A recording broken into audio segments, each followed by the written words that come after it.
ಬೆಳಕು ಹಾಂ ಹಾಂ ಇಲ್ಲಿ ಏನೇನೋ ಬರ್ತಾ ಇದೆ. ಸಂತೋಷ. ನಾಗೇಶ್ವರ ಒಂದು ನಿಮಿಷ ಸುಮ್ಮನೆ ಅವ್ರ ಕಡೆ ಒಂದು ಲೈಟ್ ಹಾಕಿ ಕಳ್ಸ್ಕೊಂಡ್ಬಿಡ್ತು. ಒಂದೇ ನಿಮಿಷ ಅಷ್ಟೇ ನೋಡಿ. ನಾಗೇಶ್ವರ ಬಂದಿದ್ದಾರೆ. ದಯವಿಟ್ಟು ತೋಟ ವಿಸಿಟ್ ಮಾಡೋಕ್ಕೆ. ನಾನು ಬಿ ನಾರಾಯಣ ಒಂದು ಫೀಲ್ಡ್ ಎಕ್ಸಿಕ್ಯೂಟಿವ್ ಆಫೀಸರ್ ಕೆಲಸ ಮಾಡ್ತೀನಿ. ನೋಡಿ ಯೂಟ್ಯೂಬಲ್ಲಿ ನೋಡಿ, ಫೇಸ್ಬುಕ್ಕಲ್ಲಿ ನೋಡಿ, ಅವ್ರು ಈಗ ಬಂದು ನೋಡಿದ್ದಾರೆ. ನೋಡಿ ತೋಟ ಎಷ್ಟು ಚೆನ್ನಾಗಿದೆ ಅಂತ ಒಂದ್ಸಲ ದಯವಿಟ್ಟು ವಿಸಿಟ್ ಮಾಡಿ. ಅಗಲತ್ತಲ್ಲಿ ಲೈಟ್ ಇದು ಚೆನ್ನಾಗಿರ್ತದೆ ಸರ್. ಈಗ ನಾನು ಹೇಳಿದ್ದೆ ನಿಮಗೆ, ಈಗ ನಿಮ್ಮ ಅಭಿಪ್ರಾಯ ಏನು ಹೇಳ್ತೀವಿ ಸರ್ ಇದ್ರ ಬಗ್ಗೆ, ಗಿಡಗಳ ಬಗ್ಗೆ ನಾನು ಹೇಳಿರೋ ಬಗ್ಗೆ ನಿಮ್ಗೆ ಏನು ಅನಿಸ್ತು ಸರ್ ನಾಗೇಶ್ವರ? ಸರ್ ಆರಾಮಾಗಿ ಮಾಡ್ಬೋದು. ಇದನ್ನ ಮಾಡೋದ್ರಿಂದ ರೈತರಿಗೆ ಒಳ್ಳೇದಾಗುತ್ತೆ. ಓಕೆ, ಇದು ಸ್ವಲ್ಪ ಪೇಷನ್ಸ್ ಇಂದ ಮಾಡಬೇಕು. ಹತ್ರ ಕೊಟ್ಕೊಂಡು ಮಾಡಿದ್ರೆ ಇದು ಆಗೋಕೆ. Yes yes yes. ಈಗ ನಾನು ಹೇಳಿದ್ದಕ್ಕೂ ನೀವು ಬಂದು ವಿಸಿಟ್ ಮಾಡಿ. ನಾವು ತೋಟವರು ಬಂದಿದ್ದಾರೆ ನಮ್ಮ ತೋಟದಲ್ಲಿ, ನಮ್ಮ ಜೊತೆ ಅಂತ ಅವ್ರ ತಮ್ಮ ಕೂಡ ಬಂದಿದ್ದಾರೆ. ಈಗ ನೀವೇನು ನೋಡಿದ್ರಿ ಕಾಯಿಗಳ ಇದನ್ನೆಲ್ಲ, ನಿಮ್ಗೆ ಏನು ಅನಿಸ್ತು ಸರ್? ಈಗ ಸರ್ ಆರಾಮಾಗಿ ಮಾಡ್ಬೋದು ಸರ್. ಏನು ಅಷ್ಟೇನು ಖರ್ಚೇನಿರಲ್ಲ.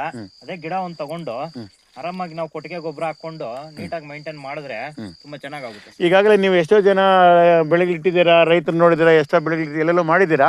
ಬಟ್ ಆದರೆ ಈಗ ನಿಮಗೆ ಈ ಒಂದು ಇದರಿಂದ ನಮ್ಮ ರೈತ ಸರ್ವೈವ್ ಆಗ್ತಾನೆ, ಹುಡ್ಕೊಂಬಂದು ಹೆಣ್ಣು ಕೊಡೋ ಕಾಲ ಬರಬೇಕು ನಮ್ಮ ರೈತರಿಗೆ ಅಂತ ನನ್ನ ಆಸೆ ಇತ್ತು.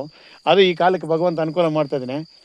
ಅದಕ್ಕೋಸ್ಕರ ನೀವು ರೈತರಿಗೆ ಏನು ಸಂದೇಶ ಕೊಡೋಕೆ ಇಷ್ಟಪಡ್ತೀರಿ ಸರ್? ಸರ್ ಇದು ವ್ಯವಸಾಯ ಮಾಡಿ ಮನೆ ಮಕ್ಕಳು ಎಲ್ಲ ಸಾಯೋ ಬದಲು ಇದನ್ನ ಹಾಕೊಂಡು ಮನೆಯಲ್ಲಿ ಒಬ್ರು ಆರಾಮಾಗಿ ಮೈಂಟೈನ್ ಮಾಡ್ಬೋದು sir. Okay okay, super sir, thank you. ದಯವಿಟ್ಟು ತಿಳಿಸಿ ನಮ್ಮ ರೈತ ಬಾಂಧವರೇ. ದಯವಿಟ್ಟು ಹೆಚ್ಚಿನ ಮಾಹಿತಿಗಾಗಿ ನನ್ನ ಹೆಸರು ಬಿ ನಾರಾಯಣ ಸ್ವಾಮಿ ಅಂತ.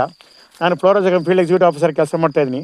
ಇದರಿಂದ ಏನಂದರೆ ಒಳ್ಳೆಯ ಆಹಾರ, ಆರೋಗ್ಯ, ಐಶ್ವರ್ಯ, ಆನಂದ, ಈ 4